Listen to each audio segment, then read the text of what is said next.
suis ravie de te retrouver dans cette nouvelle vidéo dédiée à Canva. Et aujourd'hui, je vais te partager 5 fonctionnalités que j'adore et que j'utilise régulièrement, notamment pour 4 d'entre elles. Tu vas voir.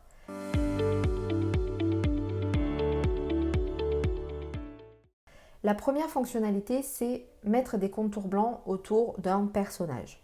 Je vais te montrer, tu vas voir, c'est très facile. Alors, pour ça, je vais avoir besoin d'un personnage ou d'une photo. Donc, du coup, je vais mettre femme. Hop, on va faire ça comme ça. Je vais aller dans photo. Et je vais prendre celle-ci, tout simplement. Donc, on va dire qu'on va la mettre hop, en complet sur le visuel Instagram. Et là, moi, je vais vouloir avoir un contour autour d'elle. Sauf que là, on ne peut pas faire de contour puisqu'on a le fond. Donc, ce que je vais faire, c'est que je vais dupliquer, donc CTRL-C, CTRL-V. Je vais mettre à la même taille et sur celle-ci, je vais faire effacer l'arrière-plan. Effacer l'arrière-plan, c'est une fonctionnalité qui est disponible uniquement dans la version professionnelle de Canva. Donc, ce que tu peux faire, c'est aller sur remove.bg et tu importeras ensuite ta photo sans le fond. Donc ici, je viens d'effacer l'arrière-plan. On voit ici qu'il n'y a plus d'arrière-plan. Je le remets comme il faut. Et je vais aller dans modification. Je vais aller dans ombre. Et je vais choisir bordure. Là, tu vois qu'on commence déjà à voir. Donc là, tu peux choisir ta bordure. Donc on va prendre blanc. Ici, tu peux choisir la taille de ta bordure, si tu la veux épaisse ou non. Et ensuite, l'intensité, c'est est-ce que tu la veux plutôt floue? Est-ce que tu la veux en très plein, etc. Et là, mais il te suffit, tu vois que là, il y a une bordure blanche pas très très jolie. Il te suffit d'agrandir ta photo pour ne plus la voir.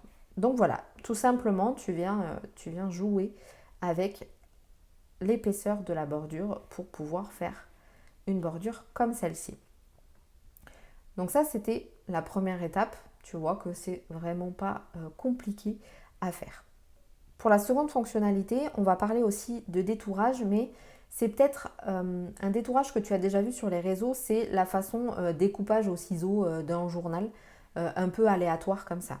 Et en fait, pour ça, il existe une application directement intégrée dans Canva, donc je te montre. Donc là, j'ai repris ma photo originale.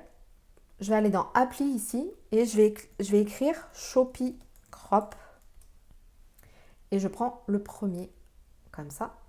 Donc là, Canva te dit de sélectionner une image sur ton design pour commencer. Donc je clique sur ma photo et là tout simplement je vais venir faire un premier clic et tu vois que là je peux bouger mon trait et donc tout simplement je vais venir cliquer à chaque fois, à chaque coup de ciseau on va dire.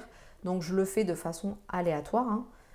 Voilà, vraiment qu'on ait l'impression que j'ai découpé ça au ciseau. Voilà, hop.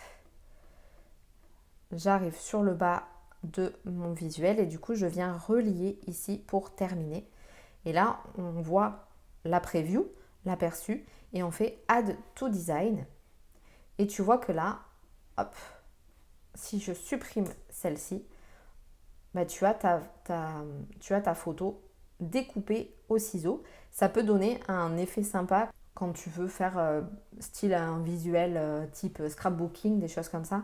Ça peut être très intéressant à faire et du coup, tu amènes de l'originalité plutôt qu'un contour tout simple comme on a vu juste avant.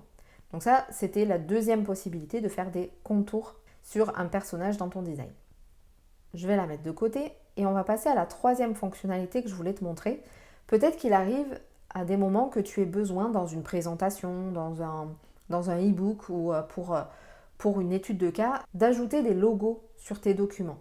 Alors d'habitude, ce qu'on fait, c'est qu'on va sur Google, on tape le nom de la marque, on va dans Images, on prend un logo en PNG et on l'importe dans Canva.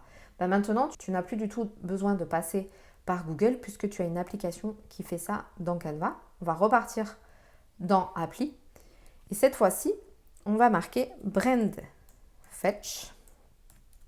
Voilà, logo Brand Fetch. Hop, et tu prends le premier ici. Et là, tu vas voir que c'est très simple. Je vais mettre Instagram par exemple. Hop, je clique. Et là, tu vois qu'il me propose tous les logos d'Instagram en noir, blanc, en couleur, en plein, avec un fond. Ici, on retrouve les couleurs de la marque et ici, des images, donc souvent les fonds utilisés sur l'application. Et il te suffit juste de cliquer pour ajouter ton logo. Si je prends Decathlon, voilà, tu vois que là, il me propose celle-ci. Et là, pareil, on a les logos, on a les couleurs et on a une image qui fait partie de l'identité visuelle. Donc tu vois que c'est très très simple et du coup pour tes études de cas, ça peut être très intéressant puisque tu vois qu'en quelques clics, tu peux retrouver tous les logos, que ce soit en blanc, en couleur, etc. Et du coup, tu peux facilement les intégrer dans tes présentations.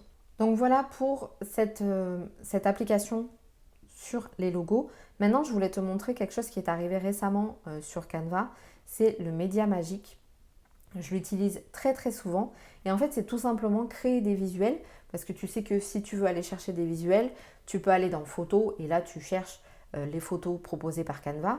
Mais des fois, il y a des petits détails que tu as envie de mettre sur tes photos. Et du coup, tu dois des fois les retravailler, etc. Ou aller les chercher sur d'autres banques d'images. Alors que là, avec l'intelligence artificielle intégrée dans Canva, on peut faire quelque chose de pas mal. Pour l'exemple, j'ai souvent l'habitude d'utiliser des bureaux dans les tons plutôt beige avec une plante, une bougie. C'est vraiment l'univers que je veux mettre dans mes visuels. Donc, on va aller lui dire que je veux un bureau dans les tons clairs avec une plante et une bougie. Donc ça, c'est le texte descriptif. Ici, dans les styles, tu peux choisir ce que tu veux. Tu peux même avoir des modèles 3D, de l'art, du rétrofuturisme, du crayon de couleur. Tu peux vraiment faire plein de choses. Moi, ce que j'aime bien, c'est minimaliste, parce que j'aime la simplicité. Et ensuite, tu peux choisir le format que tu veux par rapport au document que tu es en train de créer. Donc moi, je vais prendre portrait pour qu'il s'intègre ici. Je vais faire générer une image. On va attendre un petit peu et tu vas voir que Canva va me proposer 4 possibilités par rapport au texte descriptif que je lui ai proposé. Donc voilà, on voit ici les propositions de Canva.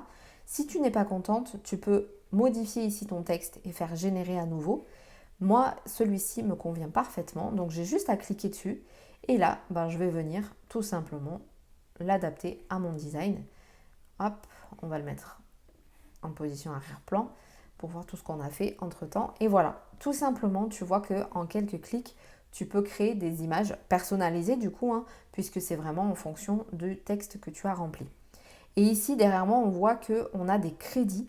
En fait, tu as 500 crédits sur un mois, c'est-à-dire 500 utilisations possibles. Et clairement, c'est largement suffisant si tu les utilises pour tes réseaux sociaux, pour des vignettes YouTube, bref, pour ta création de contenu en règle générale, c'est largement suffisant, donc tu as de quoi faire. On va finir par la dernière application que je voulais te montrer, c'est la création de QR code. En fait, le QR code, ça a été une grande tendance à un moment donné, et je trouve que maintenant, elle est un peu en déclin, et pourtant, c'est toujours très très utile quand tu veux amener ton visiteur à visiter une page très facilement sans qu'il ait besoin de taper l'adresse de ton site ou de ta page. Donc clairement, je trouve que c'est un petit peu sous-coté maintenant, mais tu vas voir qu'on peut facilement rajouter un QR code sur Canva et ça peut être intéressant pour toi si tu fais des flyers, des choses comme ça. Donc je vais aller dans Appli, je vais taper QR code. Donc là, tu vois qu'il y a plusieurs applications qui proposent des QR codes. Tu vois un petit peu ce que tu veux. Là, ici, moi, je vais mettre le nom de mon site. Voilà. Ici, personnaliser, c'est parce que tout simplement, je peux personnaliser mon QR code, l'aspect visuel de mon QR code. On va mettre ça, par exemple, et on va mettre celui-ci. Marge, on va en mettre 1 et je fais générer un code. Et voilà, tout simplement, ici, tu as ton QR code. Tu vois que là, j'ai changé. Par contre, par exemple, les couleurs ne me vont pas du tout. Donc, je vais pouvoir changer ici. On va venir dans les bleus, par exemple. Je vais mettre comme ça et je vais mettre, hop, ici. Et je vais mettre un peu plus de marge. Je vais être obligée de faire mettre à jour le code QR pour que Canva me propose un QR code adapté à ce que je voulais. Donc, voilà, tout simplement, ici, si les gens prennent en photo ce QR code, ils vont être redirigés vers mon site internet en un clic. Donc voilà pour 5 fonctionnalités. N'hésite pas à me dire si tu aimes ce type de vidéo parce que je pourrais le décliner en série sans problème tellement il y a de fonctionnalités disponibles sur Canva. Donc n'hésite pas à me laisser un commentaire. Et si tu as aussi un souci, un blocage, un problème avec une fonctionnalité, etc., n'hésite pas à me le dire en commentaire et je pourrais faire une vidéo dédiée sur ce sujet.